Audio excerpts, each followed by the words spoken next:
خبر آپ کے ساتھ سامنے رکھنے کا مقصد یہ ہے کہ میں آپ کو نام بتا دیتا ہوں جنہوں نے استعفیٰ دیا. سردار مہتاب عباسی صاحب نے عہدے سے استعفیٰ دیا. کیپٹن صفدر صاحب نے یہ ریسنٹلی حال ہی میں انہوں نے دیا استعفیٰ یوتھ ونگ کی جو ان کے پاس تھی. اس کے علاوہ شاہد خاقان عباسی صاحب استعفیٰ دے چکے ہیں. مفتاح اسماعیل صاحب کی آنکڑا چل رہا ہے 36 کا آنکڑا اس وقت مسلم لیگ نون کے ساتھ. تو یہ رہنما ہیں, بہت اہم رہنما ہیں مسلم لیگ نون کے, انہوں نے استعفے دے دیے ہیں.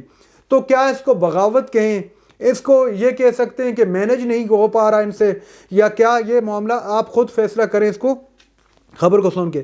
اب اگر بات کریں مہتاب عباسی کی تو ان کی ایک بات بھی سامنے آئی ہے, ان کی ایک خبر سامنے آئی ہے. وہ یہ کہ ان سے سوال کیا گیا اینکر کی جانب سے مہتاب عباسی سے کہ کیا پارٹی کے اہم فیصلوں میں آپ کو انوائٹ کیا جاتا ہے. جو انہوں نے جواب دیا میں آپ کو پڑھ کے سنا دیتا ہوں. ہمیں کسی نے نہیں بلایا, پوچھا تک نہیں ہے, اور ان کا خیال ہے کہ ہم جماعت میں کوئی نوکر ہیں.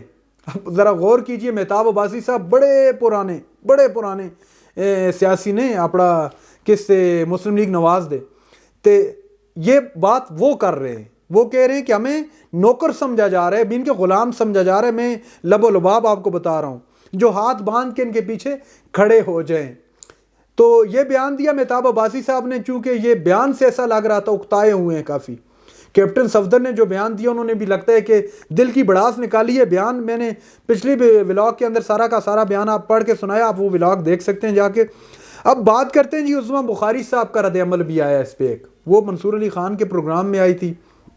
ان سے بہت سارے سوالات ہوئے, جو چیدہ یا جو اہم سوالات ہیں وہ میں آپ کے سامنے رکھتا ہوں.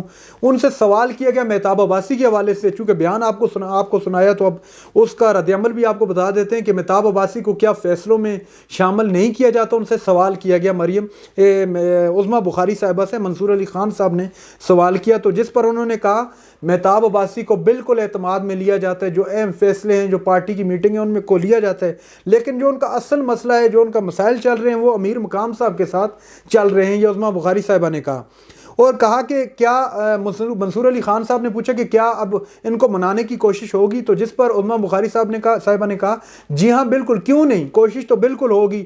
مریم نواز صاحبہ کا بڑا ظرف ہے, وہ انکلز کے پاس جانا, ان کو منانا, اس میں کوئی وہ آر نہیں سمجھتی اور اس کو کوئی وہ مایور نہیں سمجھتی, بلکہ یہ وہ کر سکتی ہیں اور کریں گی, اور ان کو بالکل ان کے تحفظات کو دور کیا جائے گا. لیکن مہتاب عباسی کے جو سارے تحفظات ہیں انہوں نے کہا کچھ تو ان کے تحفظات جائز ہیں لیکن کچھ تحفظات ان کے نہیں ہیں جائز. بہرحال ان سے اگلا سوال کیا گیا کہ حمزہ شہباز سکرین سے آؤٹ ہیں کافی عرصے سے. اس متعلق انہوں نے کہا کہ بالکل وہ ان کی امی کی طبیعت کچھ ناساز ہے, جس وجہ سے وہ امریکہ میں آؤٹ آف کنٹری ہیں, تو وہ آئیں گے واپس اور پالیٹکس میں آپ کو ایکٹیو نظر آئیں گے حمزہ شہباز صاحب. تو اس کے علاوہ ان سے سوال کیا گیا کہ نظریہ دفن کر دیے جی, نظریہ کون سا پتہ ہے آپ کو؟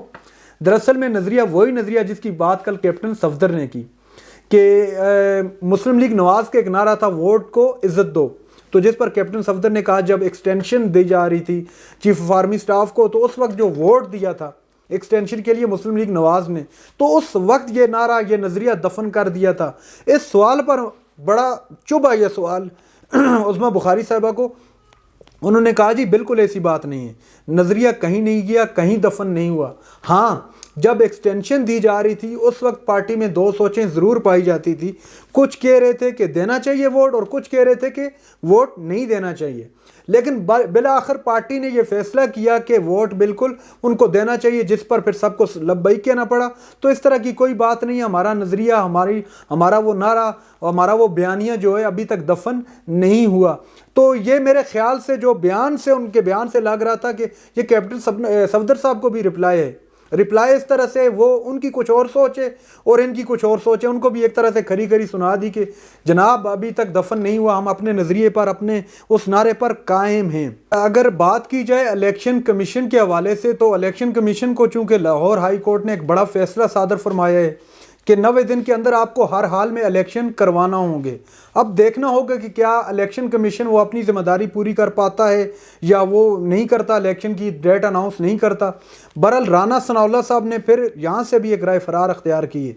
وہ یہ کہ انہوں نے کہا ہے کہ یہ تو اب الیکشن کمیشن کی ذمہ داری ہے, وہ جانے اور الیکشن جانے, وہ چاہیں تو ڈیٹ دیں نہ چاہیں تو نہ دیں. بہرحال ان کے کہنے کا مقصد یہ تھا کہ سارے کا سارا مطالبہ الیکشن کمیشن پہ گر جائے اور الیکشن بھی نہ ہوں. اور یہ کچھ اس طرح کی صورتحال بنی ہوئی ہے. خبریں اور بھی کافی ساری ہیں لیکن ویڈیو چونکہ بہت لمبی ہو رہی ہے.